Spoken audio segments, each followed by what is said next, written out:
A final da Champions League é um dos momentos mais esperados do ano pelos fãs de futebol. Mas em 1985, a final do maior campeonato europeu ficou marcada pela morte de 39 torcedores nas arquibancadas. Então fica aí que eu já vou te contar que jogo foi esse.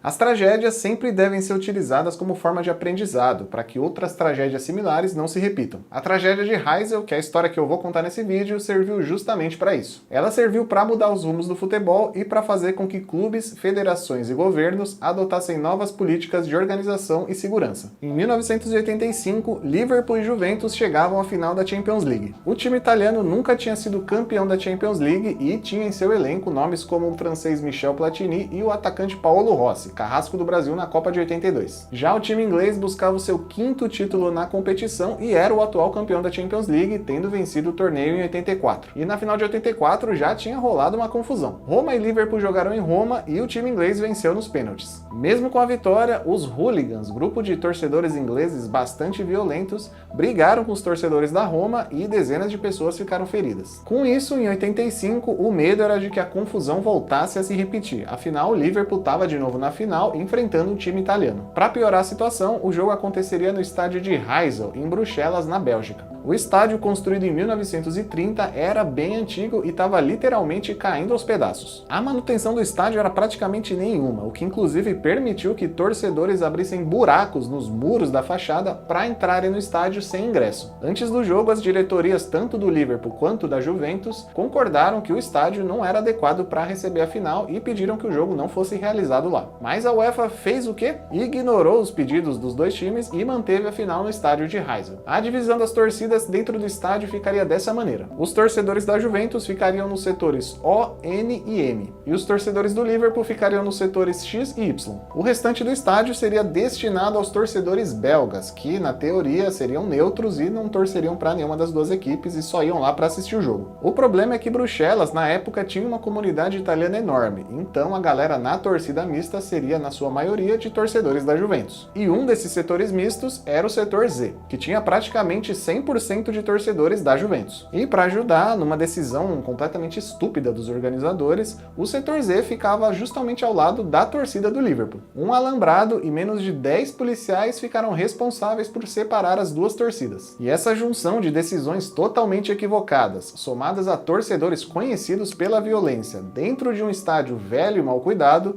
só poderiam resultar numa das maiores tragédias do futebol. Antes mesmo da bola rolar, as duas torcidas já começaram a se provocar e tacar pedaços de pau e pedras para todos os lados. Os torcedores do Liverpool avançaram na torcida adversária, derrubaram o alambrado e foram para cima dos italianos. No meio da confusão e da correria, muita gente acabou sendo pressionada contra o muro de proteção do estádio, que acabou cedendo e caindo. E infelizmente, 39 pessoas acabaram esmagadas e morreram ali mesmo. Outras 600 pessoas ficaram feridas e, na sua grande maioria, eram de italianos e de torcedores da Juventus. A outra parte da torcida italiana, que estava do lado oposto do estádio, se inflamou e começou a pular o alambrado em direção ao campo, entrando em conflito com os policiais que tentavam impedir uma tragédia ainda maior. E diante desse cenário de guerra, quase ninguém mais estava ligando se ia rolar um jogo ou não. E eu disse quase ninguém porque tinha uma certa instituição que não estava muito preocupada se 39 pessoas tinham acabado de morrer naquele estádio. E que também claramente não estava preocupada se uma final de Champions League ia rolar num estádio comprovadamente velho e sem manutenção. A UEFA, a Federação Europeia de Futebol, liberou que o jogo rolasse e a Juventus acabou vencendo por 1-0, com um gol de pênalti do Michel Platini. Um pênalti que inclusive foi marcado incorretamente pelo árbitro, já que a falta que originou o lance aconteceu fora da área. O autor do gol, Michel Platini, disse numa entrevista à TV Globo que os jogadores não sabiam o que tinha acabado de acontecer antes do jogo começar.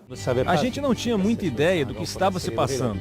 Só depois entendemos que algo terrível tinha acontecido. Mas mesmo assim ele concorda que a UEFA acertou em liberar a realização do jogo. Foi uma boa decisão da UEFA seguir o jogo para salvar a vida dos torcedores. Se parássemos, seria uma tragédia ainda maior. Vale dizer que esse mesmo Michel Platini foi presidente da UEFA entre 2007 e 2015 e já foi investigado por vários esquemas de corrupção tanto na UEFA quanto na FIFA enquanto trabalhava como dirigente. E com uma ficha dessa dá para entender o porquê que o Michel Platini concordava em realizar um jogo logo depois de pessoas morrerem esmagadas nas arquibancadas. O jogador Alan Hansen do Liverpool também falou sobre o assunto e também não mostrou muita sensibilidade com a situação. When I played in that game, I played as though it was any other game. And when I was playing the game, I wasn't thinking about people dying or trouble or anything, because everything just disappears when you get down the tunnel and you get on the pitch.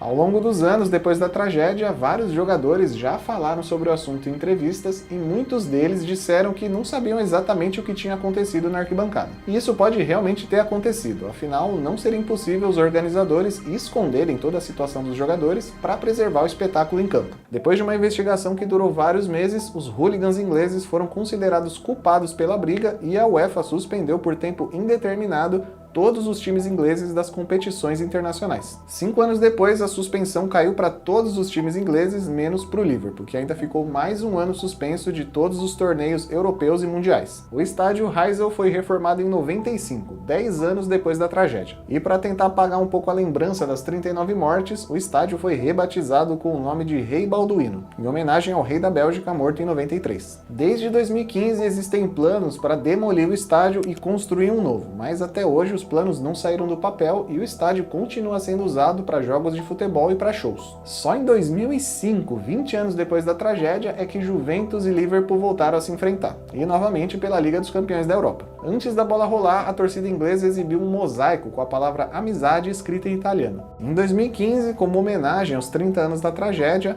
no jogo da Juventus, a torcida estendeu uma faixa com os dizeres 39 e respeito, além de papéis com os nomes dos 39 mortos na tragédia de Heysel. No mesmo ano, Itália e Bélgica jogaram um amistoso no estádio de Heysel. Aos 39 minutos de jogo, a partida foi paralisada e os nomes das 39 vítimas foram exibidos no telão. E é claro que a tragédia toda não aconteceria se os torcedores hooligans não partissem para cima dos italianos. Mas é bom lembrar que a tragédia também não teria acontecido se esse jogo tivesse sido realizado num lugar mais adequado, com planejamento, segurança e com todas as preocupações que um jogo desse tamanho merece. O Boniek, atacante da Juventus naquele jogo, disse numa entrevista que se as pessoas vão assistir uma final de Champions, é absolutamente ridículo que eles nunca voltem para casa porque foram mortos. E se as tragédias servem para que a gente aprenda e melhore com os erros, a tragédia de Heysel teve desdobramentos que até hoje são vistos pelos estádios da Europa. Atualmente é quase obrigatório os estádios contarem com cadeiras nas arquibancadas para que os torcedores não assistam os jogos em pé. E isso também possibilita um maior controle de quantas pessoas estão acessando o estádio. No próprio estádio de Heysel, atualmente há divisão de torcidas em qualquer jogo, mesmo que envolva equipes pequenas. Todo o estádio é monitorado por câmeras e os controles de acesso são completamente diferentes daqueles usados em 1985. Não dá para garantir que tragédias como essa não voltem a acontecer, mas é possível minimizar bastante as chances de que vidas sejam perdidas no futebol de maneira banal. Para isso é importante que autoridades sejam cobradas e que os culpados sejam sempre responsabilizados, sejam eles torcedores, organizadores, clubes, enfim. Só assim as coisas evoluem e permitem que a gente vá a um estádio assistir um jogo e volte para casa em segurança. Se você é novo aqui no canal, aproveita para se inscrever e para assistir também outros vídeos com histórias e curiosidades do futebol. É só clicar em algum desses 2 vídeos que estão aparecendo aqui na tela. O goleiro que ficou 15 minutos esquecido dentro de campo, ou então o absurdo campeonato onde quem fizesse um gol contra ganhava o jogo. Eu fico por aqui e até o próximo. Que jogo foi esse?